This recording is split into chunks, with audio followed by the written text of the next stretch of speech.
Ancient rock art reveals Tasmanian tiger and devil lived on mainland Australia.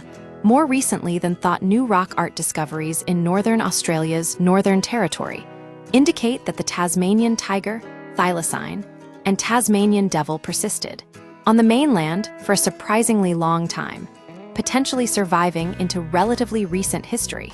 Researchers have uncovered 14 previously undocumented depictions of the thylacine and 2 of the Tasmanian devil at sites in northwest Arnhem Land.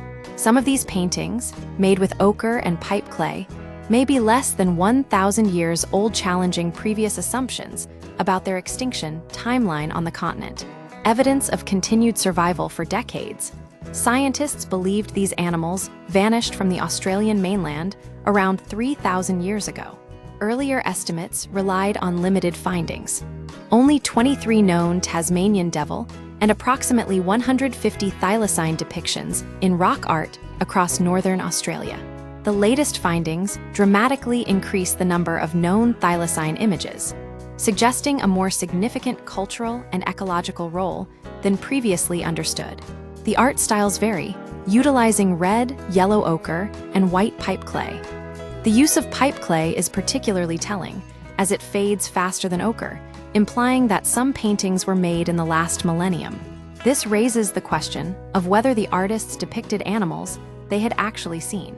Cultural significance and indigenous knowledge, the thylacine appears to have been far more culturally important than the Tasmanian devil, with over 160 depictions compared to just 25 for the devil.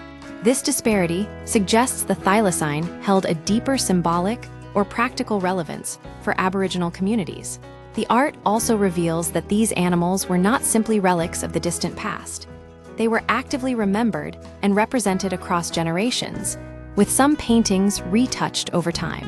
According to local oral histories, the thylacine was even linked to the rainbow serpent, an important figure in Aboriginal cosmology and associated with water sources. Contemporary relevance. These depictions show that the thylacine held a meaningful place in everyday life and local knowledge long before it went extinct.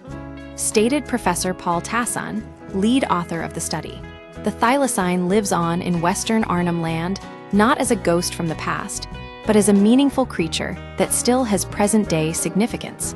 Co-author Joey Nganjmara, a Jalama man from Western Arnhem Land, emphasized that ancestors recounted hunting with thylacines, underscoring their recent presence in the region.